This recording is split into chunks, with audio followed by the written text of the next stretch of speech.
கர்த்தருடைய பரிசுத்த நாமத்திற்கு மகிமை உண்டாவதாக. ஹல்லேலூயா. கர்த்தரை நாம் ஸ்தோத்திரிப்போம். ஹல்லேலூயா. நன்றி இயேசுவே, நன்றி இயேசு ராஜா. ஹல்லேலூயா, ஹல்லேலூயா, ஹல்லேலூயா.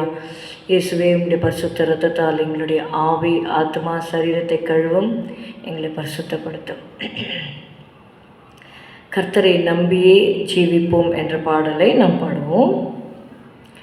கர்த்தரை நம்பியே ஜீவிப்போம், கவலை கஷ்டங்கள் தீர்ந்திடும், கைவிடா காத்திடும் பரமனின் கரங்களை நாம் பற்றி கொள்வோம்.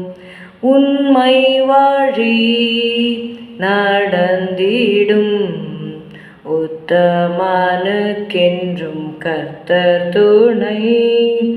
உண்மை வழி நடந்திடும் உத்தமனுக்கென்றும் கர்த்தர் துணை. கண்கள் அவன் மீது வைத்திடுவார், கருத்தாய் காத்திடுவார். கண்கள் அவன் மீது வைத்திடுவார், கருத்தாய் காத்திடுவார்.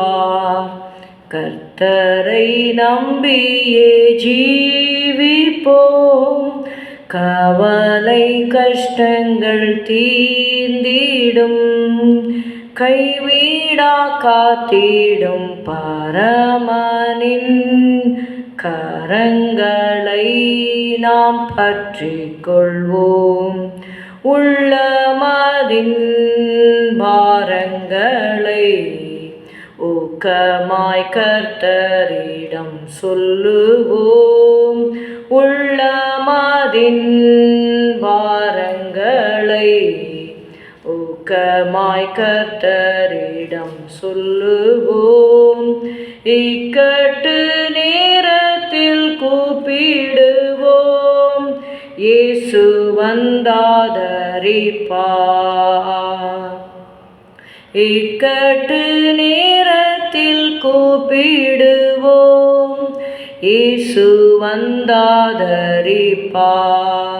கர்த்தரை நம்பியே ஜீவிப்போம், கவலை கஷ்டங்கள் தீர்ந்திடும், கைவிடா காத்திடும் பரமனின் கரங்களை நாம் பற்றி கொள்வோம்.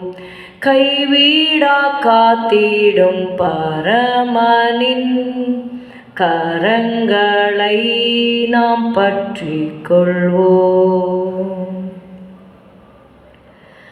2 நாளாகமம் 19வது அதிகாரம் 11வது வசனம். Let's turn our Bibles to 2 Chronicles chapter 19 and verse 11. இதோ ஆசாரியனாகிய அமரியா கர்த்தருக்கு அடுத்த எல்லா நியாயத்திலும் இஸ்மவேலின் குமாரனாகிய செபதியா என்னும் யூதா வம்சத்தின் தலைவன், ராஜாவுக்கு அடுத்த எல்லா நியாயத்திலும் உங்களுக்கு மேலான நியாயாதிபதிகள். லேவியரும் உங்கள் கைக்குள் உத்தியோகஸ்தராய் இருக்கிறார்கள். நீங்கள் திடமனதாய் இருந்து காரியங்களை நடத்துங்கள், உத்தமனுக்கு கர்த்தர் துணை என்றான். இந்த வார்த்தைகளை சொல்லியது யோசபாத் ராஜா. Jehoshaphat says these words. We read in 19 and verse 9. 19வது அதிகாரம் 8-9 நீங்கள் வாசித்தீங்கன்னா, அவர்கள் எருசலேமில் வந்திருக்கும் போது யோசபாத் லேவியரிலும் ஆசாரியரிலும் இஸ்ரவேலுடைய வம்ச தலைவரிலும் சிலரை கர்த்தருடைய நியாயங்களை குறித்தும் விவாத விஷயங்களை குறித்தும் விசாரிக்கும்படி எருசலேமிலே நியமித்து அவர்களுக்கு கட்டளையிட்டதாவது, நீங்கள் கர்த்தருக்கு பயந்து உண்மையோடும் உத்தம இருதயத்தோடும் நடந்து செய்ய வேண்டியது என்னவென்றால், நானாவித இரத்தப்பழி சங்கதிகளும் பிரமாணத்திற்கும் கற்பனைக்கும் கட்டளைகளுக்கும் நியாயங்களுக்கும் அடுத்த நானாவித வழக்கு சங்கதிகளும் தங்கள் பட்டணங்களிலே குடியிருக்கிற உங்கள் சகோதரரிடத்திலிருந்து உங்களிடத்தில் வரும்போது அவர்கள் கர்த்தருக்கு நேரஸ்தராகாத படிக்கும் உங்கள் மேலும் உங்கள் சகோதரர் மேலும் கடும் கோபம் வராத படிக்கும் நீங்கள் அவர்களை எச்சரியுங்கள். நீங்கள் இப்படி செய்தால் நேரஸ்தராக மாட்டீர்கள் என்று சொல்லிவிட்டு இந்த காரியங்களை சொல்லி இவர்கள் நியாயாதிபதிகளாக இருக்கிறாங்க, நீங்கள் உண்மையோடும் உத்தம இருதயத்தோடும் நடந்து கொள்ளுங்கள் என்று சொல்லிவிட்டு கடைசியாக யோசபாத் சொன்ன வார்த்தை, நீங்கள் திட மனதாயிருந்து காரியங்களை நடத்துங்கள், உத்தமனுக்கு கர்த்தர் துணை.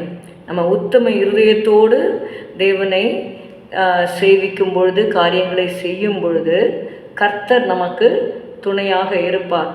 அதனால்தான் யோபுவை குறித்து எழுதப்பட்ட விஷயத்தில் யோபின் புஸ்தகம் 27வது அதிகாரம் 6வது வசனத்திலே யோபு 5வது வசனத்திலே யோபு இப்படியாக சொல்லுகிறார், நீங்கள் பேசுகிறது நீதி என்று நான் ஒத்துக்கொள்வது எனக்கு தூரமாய் இருப்பதாக.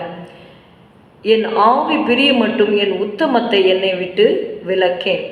யோபுடைய சிநேகிதர் யோபின் துக்கத்தை பார்த்து அவனுக்கு ஆறுதல் சொல்ல வந்தார்கள்.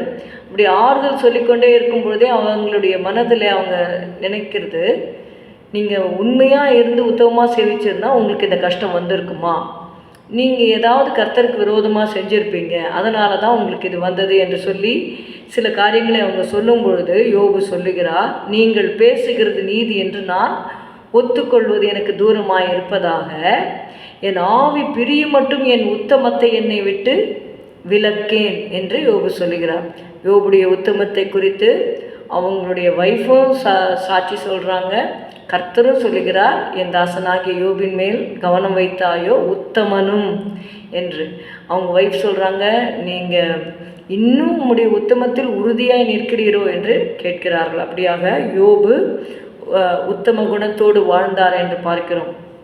சங்கீதம் 15 நாம் வாசிக்கிறோம், கர்த்தாவே யார் உம்முடைய கூடாரத்தில் தங்குவான், யார் உம்முடைய பரிசுத்த பர்வதத்தில் வாசம் பண்ணுவான். உத்தமனாய் நடந்து, ஃபஸ்ட்டு குவாலிஃபிகேஷனை நீங்கள் பார்த்தீங்கன்னா யார் கர்த்தருடைய கூடாரத்தில் தங்குவான் என்று பார்க்கும் பொழுது உத்தமனாய் நடக்கிறவர்கள். பழைய ஏற்பாட்டிலே காலேபை குறித்து சொல்லப்பட்டிருக்கிறது. We read in Numbers chapter 14 and verse 24. எண்ணாகமம் 14வது அதிகாரம் 24வது வசனம்.